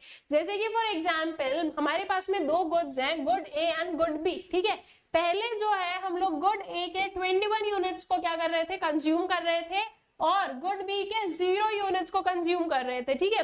Then उसके बाद में हमें गुड बी का भी कुछ कंजम्पशन करना है, तो उसके लिए हमें गुड ए को क्या करना पड़ेगा, सेक्रीफाइस करना पड़ेगा। तो गुड ए को सेक्रीफाइस किया, हम 20 यूनिट्स ऑफ गुड ए को आप कंज्यूम कर रहे हैं, ठीक है। इसका जो 1 यूनिट है वो हमने सेक्रीफाइस किया है to gain one additional unit of good B. All right, फिर हमें और जो है गुड बी को कंज्यूम करना है, तो गुड बी हमने बढ़ाया एक और यूनिट से, अब हम 2 यूनिट्स को कंज्यूम कर रहे हैं। लेकिन उसके लिए हम स्पेंड, अब जो सेक्रीफाइस है वो कितना कर रहे हैं, वो 2 यूनिट्स का कर रहे हैं। पहले हम 20 यूनिट्स को कंज्यूम कर पा रहे थे, अब हम सिर्फ 18 जो है यूनिट्स को कंज्यूम कर रहे हैं। तो यहाँ पर जो हम सेक्रीफाइस कर रहे हैं वो क्या हो गया है, वो ज्यादा हो गया है। ऑल राइट, जैसे जैसे आप देखोगे कि यहाँ पर आपने एक और एडिशनल यूनिट को कंज्यूम किया तो आपका जो सेक्रीफाइस है वो क्या हो गया, वो और बढ़ गया। आपने यहाँ पर 3 यूनिट्स को सेक्रीफाइस किया है। तो ऐसे कर कर आप देखोगे कि आप जो हो, आपका जो नंबर ऑफ यूनिट्स आप सेक्रीफाइस करते हो वो इंक्रीज होते जाता है। अब ये क्यों हो रहा है ऐसा कि आप गेन तो एक ही यूनिट को कर रहे हो लेकिन आपको सेक्रीफाइस तो ज्यादा यूनिट्स करने पड़ रहे हैं। तो ऐसा क्यों हो रहा है, उसके पीछे का क्या रीजन है? तो इस रीजन को समझने के लिए आपको 2 मिनट का और जो है पेशेंस बनाए रखना पड़ेगा, वेट करना पड़ेगा, बिकॉज आगे अभी हम लोग जो है इसी में पीपीसी पढ़ेंगे, that is production possibility curve पढ़ेंगे। तो उसमें आप लोगों को क्लियर होगा कि ये ऐसा क्यों हो रहा है, ठीक है। वो रीजन हम लोग वहीं पर समझेंगे, इसलिए मैं अभी यहाँ पर आपका जो है टाइम नहीं लूंगी। ऑल राइट, अभी बस इतना समझो कि एमओसी क्या होता है, कि आपको कितने यूनिट सेक्रीफाइस करने पड़ रहे हैं to gain one additional unit of another commodity, ठीक है। सो refers to the cost to make one more unit of a product, ठीक है, कि एक और यूनिट को बनाने में कितना जो है कॉस्ट लग रहा है या कितना जो है हमें सेक्रीफाइस करना पड़ रहा है। ऑल राइट, देन इसी के जैसा आता है एक मार्जिनल रेट ऑफ ट्रांसफॉर्मेशन। देखो MOC that is marginal opportunity cost और मार्जिनल रेट ऑफ ट्रांसफॉर्मेशन में बहुत ज्यादा डिफरेंस नहीं है। डिफरेंस सिर्फ इतना सा है कि वहां पर हम सिर्फ ये बताते हैं कि कितने यूनिट्स हमने सेक्रीफाइस किए, और जो एमआरटी होता है उसमें हम बेसिकली रेशियो बताते हैं, ठीक है, कि जो एमआरटी है वो आपको बता रहा है कि आपने कितना सेक्रीफाइस किया है टू गेन कितने यूनिट्स, दैट इज दी जो रेशियो है वो चीज शो की जाती है of the sacrifice and the gain. Alright, बाकी सारा कंसेप्ट सेम ही है। जैसे कि आप उसमें देखोगे तो वहां पर जो एमओसी था उसमें हमने 1 2 3 4 5 6 लिखा था, यहाँ पर हम कैसे लिख रहे हैं 1A is to 1B, ठीक है, then 2A ratio 1B, 3A ratio 1B, that means 3 units of A are sacrificed to gain 1 additional unit of B. All right, so this is this, ठीक है। So MRT is the ratio of the number of units of commodity sacrificed to gain an additional unit of another commodity. तो MRT क्या हो गया आपका, change in unit sacrifice divided by change in unit gains. ये चीज हमेशा याद रखना कि जो आप सेक्रीफाइस करोगे उसे आपको न्यूमरेटर में लिखना है और जो आप गेन करोगे उसे आपको डिनोमिनेटर में लिखना है, ठीक है। इस पर्टिकुलर चीज को आप लोगों को अच्छे से याद रखना है। पूरा कंसेप्ट वही है, बस आपने क्या किया है उसे रेशियो के टर्म्स में लिख दिया है, ठीक है। अब आते हैं हम लोग इसका जो नेक्स्ट वाला कंसेप्ट है, that is production possibility curve पर। जो आपका एमओसी है, एमआरटी है, ये आपके इसी से रिलेटेड है, that is production possibility curve से। अब प्रोडक्शन पॉसिबिलिटी कर्व क्या होता है, देखो आपका जो ये पर्टिकुलर टर्म है, इसका जो विवुत से कि इसकी जो हेडिंग है वही है, टॉपिक का जो नेम है वो क्या बता रहा है कि आप कैसे प्रोडक्शन कर सकते हो, ठीक है। प्रोडक्शन की क्या क्या पॉसिबिलिटीज है उसे हमें कर्व के थ्रू बता रहे हैं। तो प्रोडक्शन पॉसिबिलिटी कर्व बेसिकली आप लोगों को वेरियस कॉम्बिनेशंस बताता है कि अगर आप जो हो दो पर्टिकुलर गुड्स को प्रोड्यूस कर रहे हो तो क्या जो है वेरियस आपके कॉम्बिनेशन ऑफ गुड्स हैं जो कि आप बना सकते हो। जैसे कि अगर हम लोग देखें, ये हम लोगों ने अपना एमआरटी वाला जो टेबल देखा था, जो शेड्यूल देखा था, उसमें हमने देखा कि इफ 21 यूनिट्स ऑफ ए है तो गुड बी का कितना होगा 0 यूनिट्स होगा। अगर 20 यूनिट्स ऑफ ए है तो गुड बी के कितने होंगे 1 यूनिट होंगे। तो ये आपको कॉम्बिनेशन बता रहा है कि अगर आप 21 यूनिट्स ऑफ गुड ए का प्रोडक्शन करते हो तो आपके बी का प्रोडक्शन कितना हो जाएगा 0 हो जाएगा, ठीक है। अगर आप 20 यूनिट्स ऑफ ए का प्रोडक्शन करते हो तो आपका जो बी का प्रोडक्शन है वो कितना हो जाएगा 1 यूनिट्स का हो जाएगा। अगर आप 18 यूनिट्स ऑफ गुड ए का प्रोडक्शन करते हो तो आपके गुड बी का प्रोडक्शन कितना हो जाएगा 2 हो जाएगा, ठीक है। सो दिस इज बेसिकली आपको वेरियस जो है कॉम्बिनेशंस बता रहा है। इन सारी चीजों को, ये जो गुड ए और गुड बी है ये अभी टेबल में है, शेड्यूल में है।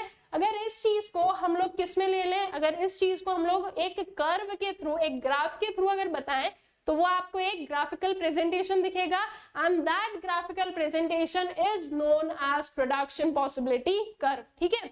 तो देखो इजी चीज है ना, आप लोगों को समझ में आ गया एमओसी क्या है, that is marginal opportunity cost क्या है, उसी से रिलेट कर लिया आपने एमआरटी को, और एमआरटी अगर हमें समझ में आ गया तो प्रोडक्शन पॉसिबिलिटी कर्व भी समझ में आ गया, ठीक है।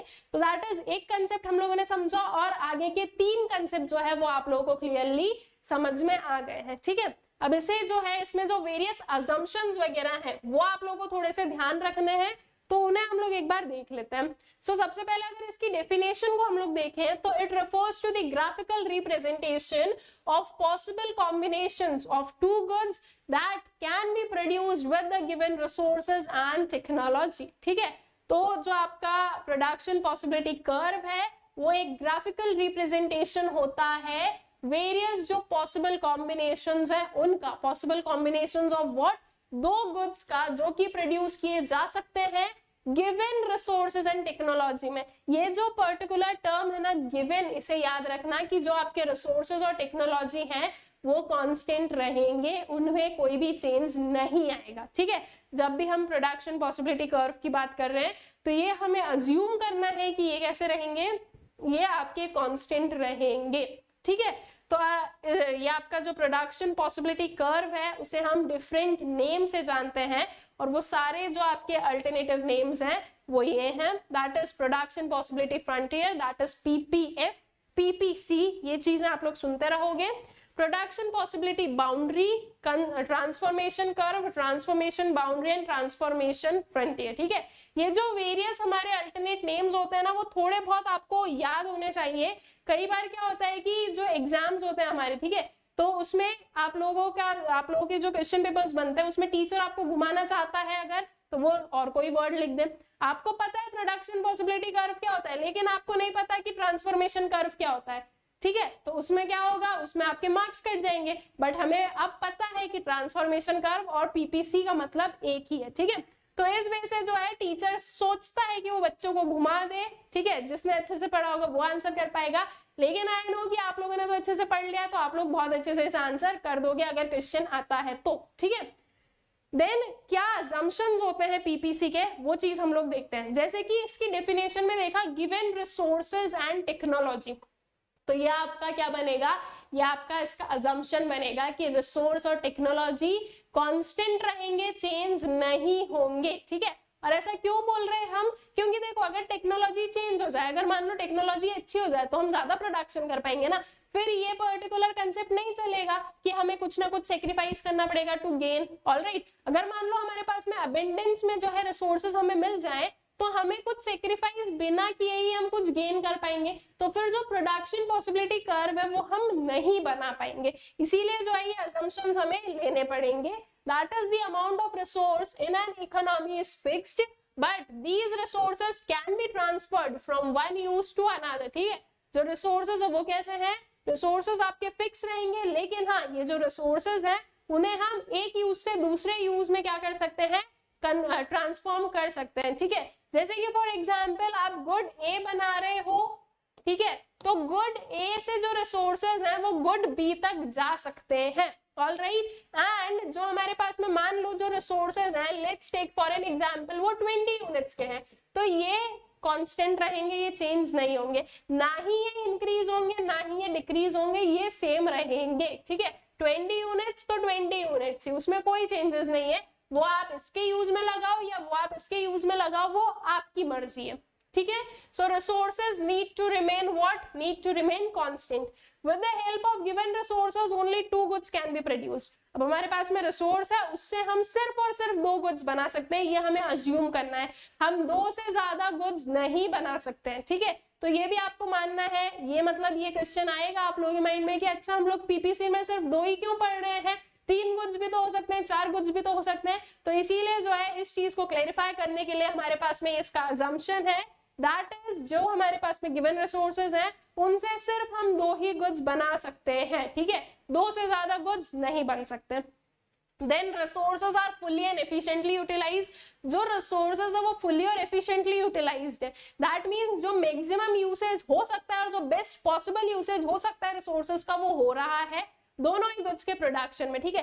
कहीं पर भी ये नहीं है कि वेस्टेज हो रहा हो, या कहीं पर भी ये नहीं है कि रिसोर्सेज आइडियल बच रहे हो, ठीक है। ऐसे ही जो है ना खाली रिसोर्सेज नहीं बचने वाले हैं, उसे हम लोग क्या करेंगे, उसे वो जो है वो पूरी तरह से यूटिलाइज हो रहे हैं, ठीक है। Then resources are not equally efficient in production of all product, ठीक है, resources equally efficient नहीं है।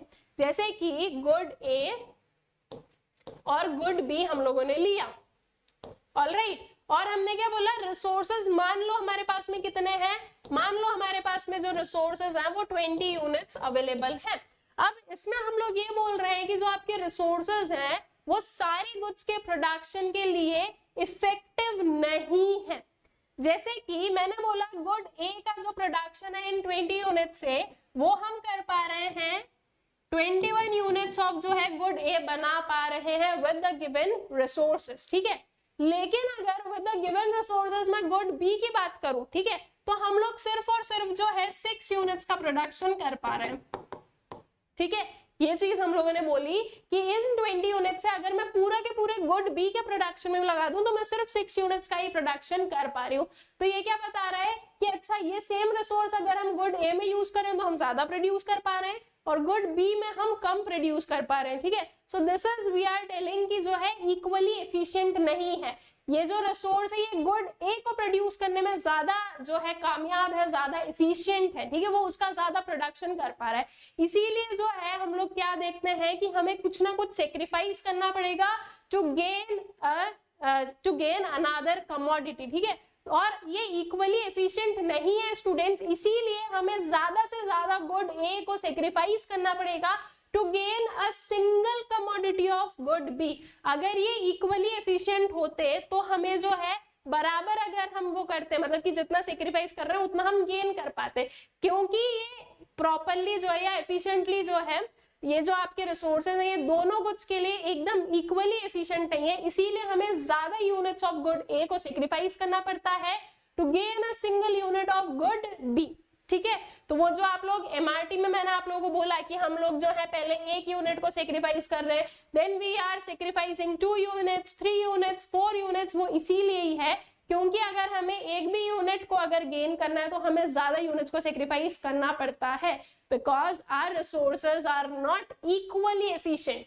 ये जो टर्म है ना इक्वली एफिशिएंट, ये याद रखना है। ठीक है, देन उसके बाद में the level of technology is assumed to be constant. जो लेवल ऑफ टेक्नोलॉजी है उसे हम क्या अज्यूम कर रहे हैं, उसे भी हम लोग कांस्टेंट अज्यूम करते हैं।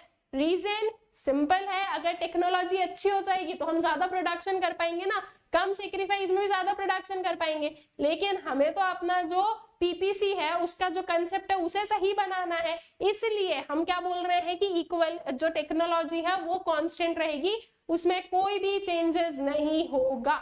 ठीक है, so these are some of the assumptions of PPC.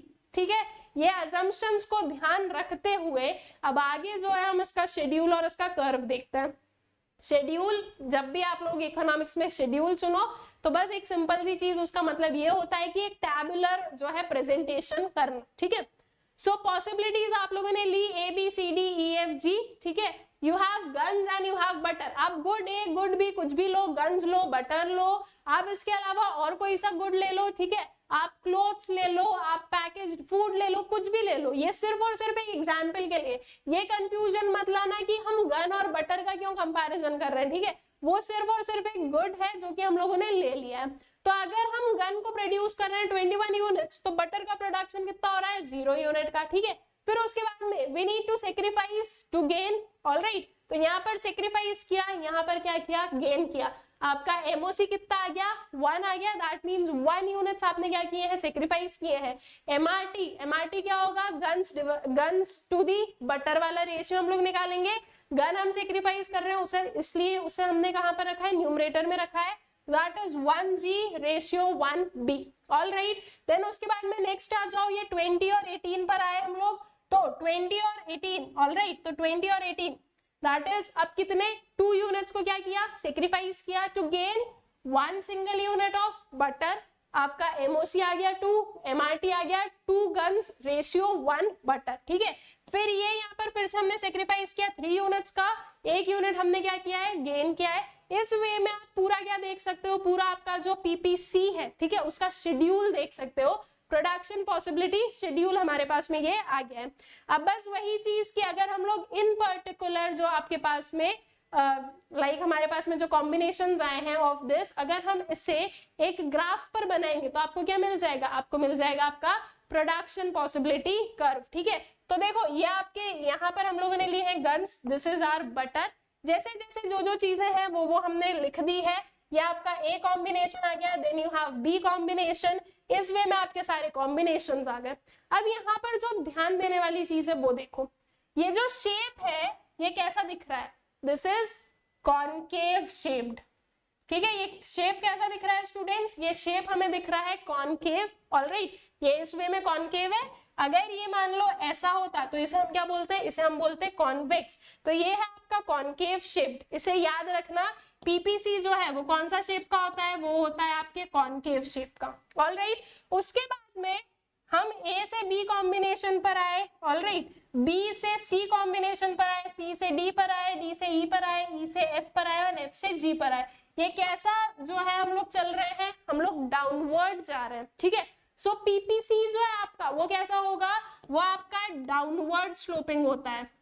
और डाउनवर्ड स्लोपिंग क्यों है, बिकॉज हमें सेक्रीफाइस करना पड़ रहा है ना, तभी तो हम गेन कर रहे हैं। अगर देखें तो गन और बटर में इनवर्स रिलेशनशिप आ रहा है, आप गन को क्या कर रहे हो, आप गन को सेक्रीफाइस कर रहे हो, तब जाके आप क्या कर पा रहे हो, आप बटर को गेन कर पा रहे हो। दैट मीन्स इनके बीच में कैसा है, इनवर्स रिलेशनशिप है। इसका प्रोडक्शन कम हुआ तो इसका प्रोडक्शन बढ़ा है। ठीक है, तो जब भी ऐसा कोई कंसेप्ट आता है ना जहां पर इनवर्स रिलेशनशिप होता है दो वेरिएबल्स में, तो आप लोग उसका कर्व देखते हो कि वो कैसा आएगा, डाउनवर्ड स्लोपिंग आएगा। ठीक है, तो डाउनवर्ड स्लोपिंग होने के पीछे का रीजन बिकॉज हमारे रिसोर्सेज इक्वली एफिशिएंट नहीं है और हमें जो है ज्यादा से ज्यादा यूनिट्स को सेक्रीफाइस करना पड़ता है to gain a single unit of another commodity, ठीक है, या फिर आप इसे जो है इंक्रीजिंग एमआरटी भी बोल सकते हो।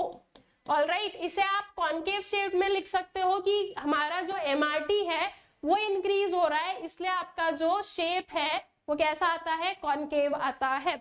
अगर मान लो आपका जो एमआरटी है, ऑलराइट, एमआरटी जो कि हम लोगों ने यहाँ पर पढ़ा, अगर मान लो ये इंक्रीजिंग ये अगर डिक्रीजिंग आ जाए, ठीक है, अभी ये इंक्रीजिंग है, अगर मान लो ये डिक्रीजिंग आ जाए तो आपका जो पीपीसी है उसका कर्व कॉन्वेक्स हो जाएगा। ऑलराइट, और अगर ये कांस्टेंट आ जाए तो आपका जो पीपीसी है उसका कर्व स्ट्रेट लाइन आ जाता है, ठीक है, ऐसी वाली स्ट्रेट लाइन आ जाएगी। ऑलराइट, तो ये चीजें जो है ये याद रखनी है आपको, ये छोटी छोटी चीजें जो है ना ये आपके आंसर को इफेक्टिव बनाती है और साथ ही साथ आपको जो है चीजों को समझने में हेल्प करती है, ठीक है।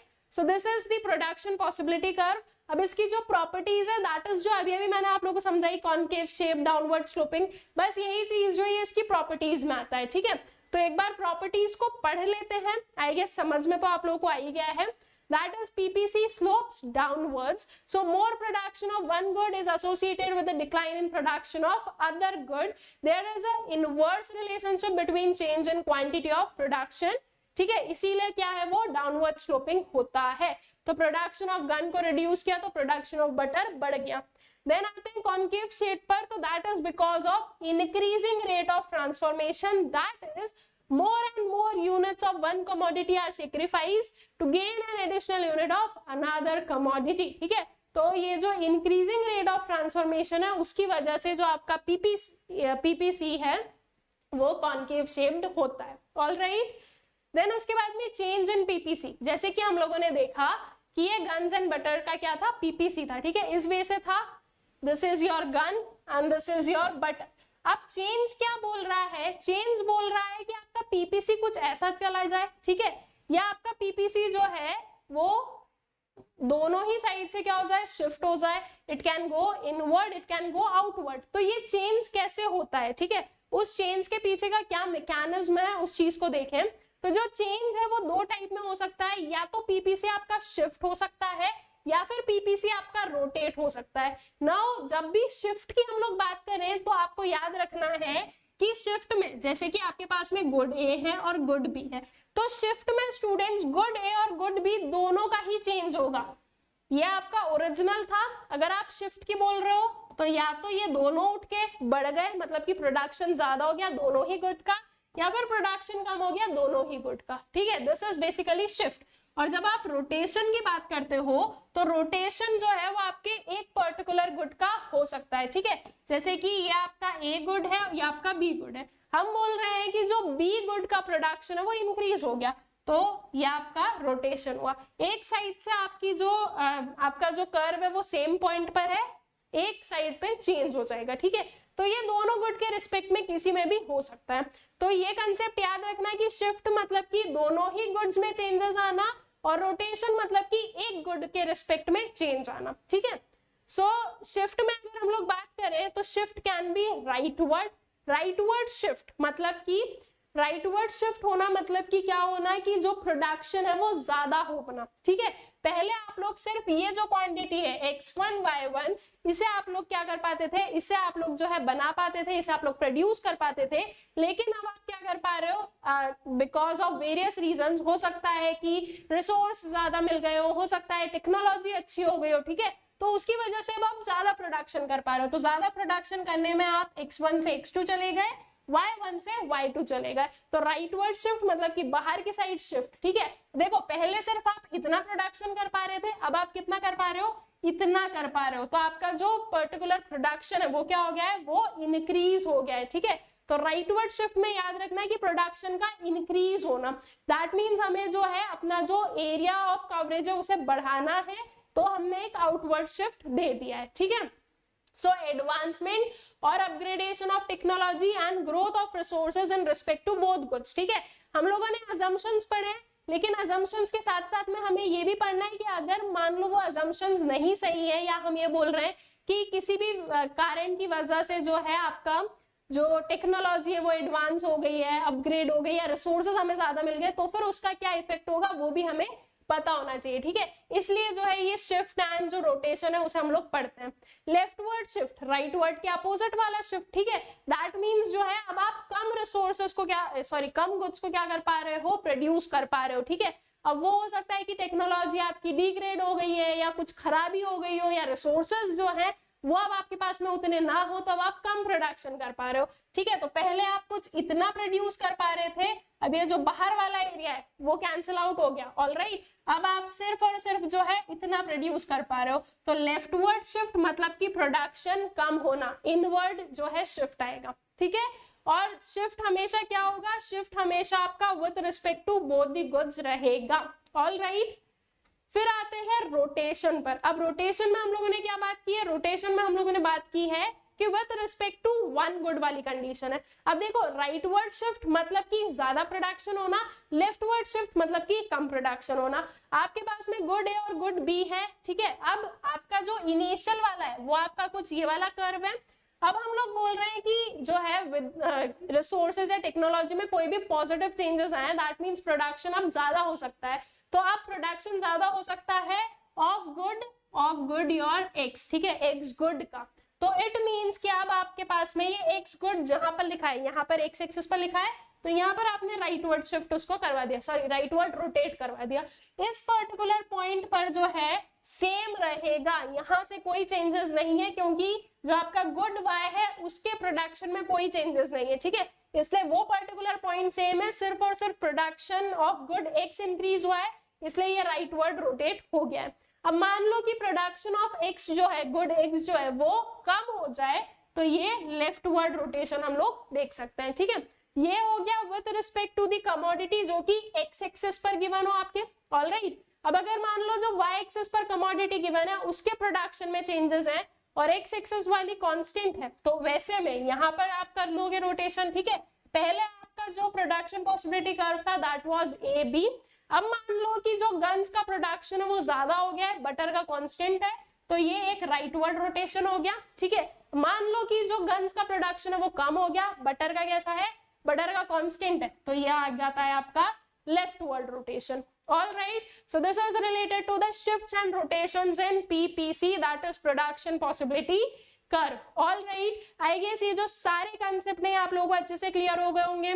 ऑल्सो ये जो पूरा चैप्टर है आई होप सो ये भी आप लोगों को अच्छे से समझ में आ गया है।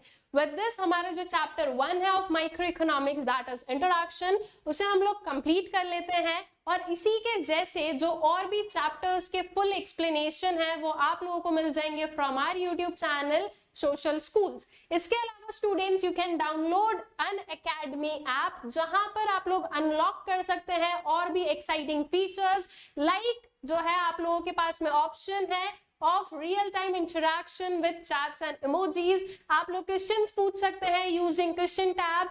आप लोग जो है लाइव पोल ऑप्शंस आप लोगों को मिलेगा for quiz. Also you have a chance to win scholarship through weekly scholarship test. Use code SAKSHI-V to experience all these features. इसके apart students you can join our telegram channel that is social schools जहां पर आप लोग आपकी जो various queries हैं, various questions हैं वो पूछ सकते हैं and उनके जो answers हैं वो आप लोगों को मिल जाएंगे।